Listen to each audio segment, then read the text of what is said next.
প্রাপ্তবয়স্ক ছেলে মেয়ে যদি সাক্ষী রেখে একে আরেকজনকে কবুল করে নেয় তাহলে কি তাদের বিয়ে হয়ে যাবে?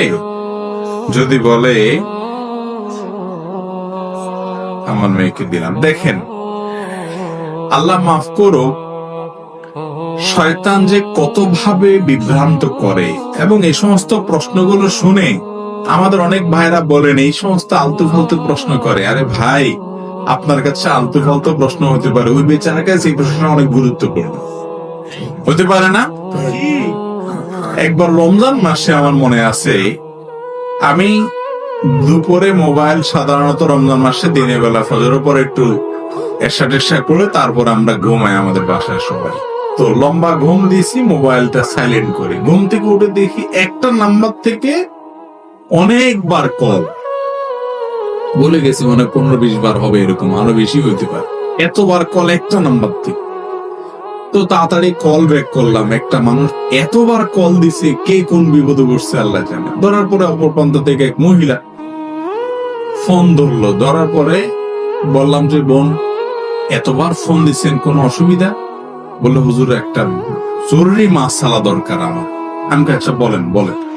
তুমি বলেন যে মাসালা হলো স্বামীর পকেট থেকে টাকা চুরি করা জায়েজ আছে। আমার রাগ হইল।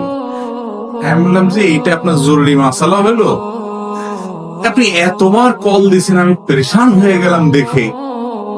এটা একটা জরুরি মাসালা হলো? যাই হোক, ওনাকে মাসালা উত্তর দিলাম, দিয়ে রাখলাম। এরপর আমার স্ত্রী তাকে শুনেলাম গল্পটা। আমি বললাম যে এটা কোনো কথা? এটা বলে জরুরি মাসালা হলো? মানুষ যে কি এতবার কল দিল একটা কথার জন্য, সোজা কথার জন্য একটা। তখন আমার স্ত্রী আমাকে বলল যে তোমার হিসাবটা ভুল হচ্ছে। কেন? বলে যে তোমার কাছে যেটা খুব তুচ্ছ মাসালা, এটা তার কাছে অনেক গুরুত্বপূর্ণ। ওই বেচারি হয়তো স্বামীর পকেটের টাকাটা আজকেই পাইছে, এখনই তার উত্তরটা দরকার। হয়তো আগে কখনো তার স্বামী এত বকিল পকেটে টাকা টুকা রাখে না, চান্সটা সে আজকে পাইছে। এখন তুমি মাসালা জায়েজ বললে সে নিতে পারে। বেচারির জায়গাটা দেখার চেষ্টা করো, তুমি তোমার জায়গা বসে উত্তর দিলে হবে না। তা আমাদের কাছে অনেক ভাইরা প্রশ্ন করেন, এমন প্রশ্ন যে প্রশ্নটা আমাদের অনলাইনে ফেসবুকে অনেকে কমেন্ট করে, এটা কোনো প্রশ্ন হলো? ভাই, কোন প্রশ্ন কর্তার প্রশ্নকে ছোট করার সুযোগ নেই। সে জানে না দেখি তো প্রশ্ন করছে বেচারা।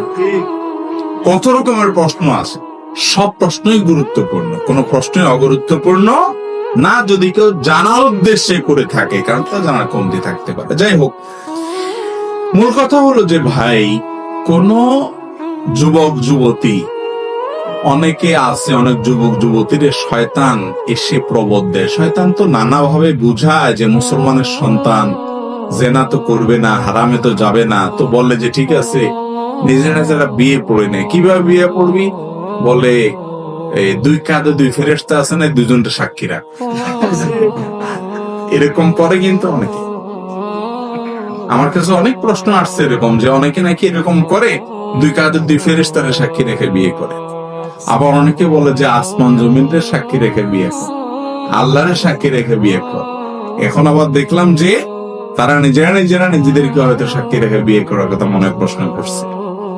এগুলোতে বিয়ে হবে না। এগুলা শয়তানের শয়তানি। আপনাকে নেক্সট শুরুতে শয়তান ধোঁকা দিচ্ছে, জেনা হবে। বিয়ে হতে হলে দুইজন প্রাপ্ত বয়স্ক পুরুষ, আপনি পুরুষ প্রস্তাবক পাত্র, আপনি সাক্ষী হবেন না, আপনি তো নিজে প্রস্তাবক। যে প্রস্তাব দিবে, যে কবুল করবে, তাদের বাইরে আলাদা দুইজন প্রাপ্ত বয়স্ক পুরুষ কি হইতে হবে? সাক্ষী হইতে হবে। সাক্ষী ছাড়া বিয়ে বিশুদ্ধ হবে না। শুধু সাক্ষী হইলেই হবে তা নয়, আবার বিয়ের জন্য আরো যে বিষয়গুলো আছে সেগুলো সম্পাদন করতে হবে। লুকোচুরি করে, 2 নম্বরই করে বিয়ে করবেন না। আরে যুবক, জীবনে একটা বিয়ে, কেন 2 নম্বরই করে সেটা কালি যুক্ত করবেন? সুন্দর করে করবেন, পয়সা করে কামাই করেন। আর বিয়ের যে প্রেম শয়তান সৃষ্টি করে, এটা আপনাকে বিপদগামী করার জন্য করে। মুসলিম যুবকের তারুণ্যকে ধ্বংস করার জন্য ইবলিসের সবচেয়ে বড় পথ হাতিয়ার হলো এই জেনার পথ। এটা থেকে বেঁচে থাকা আজকাল কঠিন হয়ে গেছে, সংগ্রাম করতে হবে এবং জমায়ে রাখেন নিজের ভালোবাসাকে বৈধ ভালোবাসার সময় ব্যবহার করার জন্য। আল্লাহ তাআলা আমাদেরকে তৌফিক দান করুন। তাহলে এরকম নিজেদেরকে নিজেরা সাক্ষী বানাতে না, বিয়ে করলে কি হবে না, বিয়ে বিশুদ্ধ হবে না। আউটসোর্সিং এর টাকা দিয়ে কোরবানিতে অংশগ্রহণ করা জায়েজ হবে কিনা এবং আউটসোর্সিং টাকা হালাল কিনা। আউটসোর্সিং বা ফ্রিল্যান্সিং এর যে উপার্জন, এটা হালাল কিনা, এর উত্তর হলো যে মৌলিকভাবে এটা হালাল।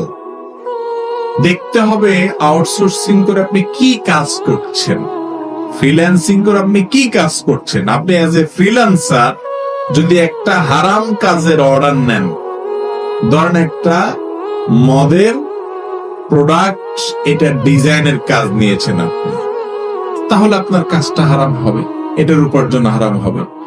আপনি একটা পোশাকের ডিজাইনের কাজ নিয়েছেন, আপনার কাজটা, পোশাকটা হালাল, পোশাকের ডিজাইনের কাজ নিয়েছেন, আপনার কাজটা হালাল হবে। আপনি ফ্রিল্যান্সিং করে কি কাজ করে দিচ্ছেন ক্লায়েন্টকে, আপনার ক্লায়েন্টকে যে কাজটা করে দিচ্ছেন সেটা যদি কি হয়, হালাল কাজ হয়, তাহলে সেটার উপার্জন আপনার কি হবে, হালাল হবে।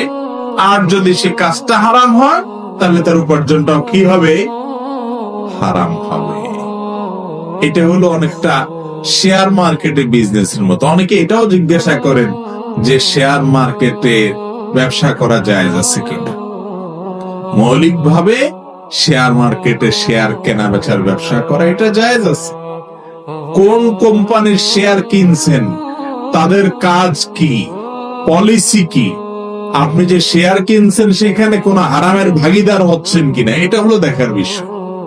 কথার কথা, একটা কোম্পানি একটা বৈদ্যুতিক আইটেম আবিষ্কার উৎপাদন করে, তা আপনি সেই কোম্পানির শেয়ার কিনছেন, তারা বিদ্যুতের বিভিন্ন আইটেম গুলো উৎপাদন করে এগুলো বিক্রি করে, সেই কোম্পানির শেয়ার কিনছেন কিনা, জায়েজ। এটা বেচাও কি জায়েজ। আমাদের দেশে শেয়ার মার্কেট এটা অবশ্য দুনিয়ার অন্য 10টা শেয়ার মার্কেটের মতো না। এটাকে সংশ্লিষ্টরা, এই বিষয় বিশেষজ্ঞ যারা, তারাই বলেন এটা জুয়ার মার্কেট। তো এটার কথা আমি সাধারণ শেয়ার আন্তর্জাতিক ভাবে বা যেখানে সত্যিকারের যে শেয়ার কেনা বেচা হয়, জুয়ার মতো কোনো কারবার নাই, সে কথা বলছি, কমন কথা বলছি, সাধারণ মাসালা বলেছি। ফ্রিল্যান্সিংটা এরকম, যদি আপনি হালাল কাজ করেন তাহলে তার মাধ্যমে উপার্জনটা হালাল হবে। আপনি 10টা কাজ করছেন, 2টা হালাল করছেন, 8টা হারাম করছেন, তো 2টার টাকা আপনার হালাল, বাকিটা হারাম। কথা কি বুঝাতে পারছি? কোন মসজিদের ওয়াকফ করা জায়গা ক্রয় বিক্রয় করা যাবে কিনা। কোন মসজিদের জায়গা যদি ওয়াকফ করা হয়, আল্লাহর জন্য, আল্লাহর ঘরের জন্য মসজিদ দান করা হয়েছে, ওয়াকফ করা হয়েছে, এই ওয়াকফ করা জমি কখনো বেচা যাবে না, এটা কখনো বিক্রি করা যাবে, এটা পরিবর্তনও করা যাবে। একজন ওয়াকফ করে চলে গেলেন, আপনি মসজিদ কমিটির লোকজন, আপনি বেচে আরেক জায়গায় মসজিদ করলেন, জায়েজ হবে? এটা জায়েজ হবে না। ওয়াকফের জমি বেচা, কেনা, পরিবর্তন করা, এটা জায়েজ নাই।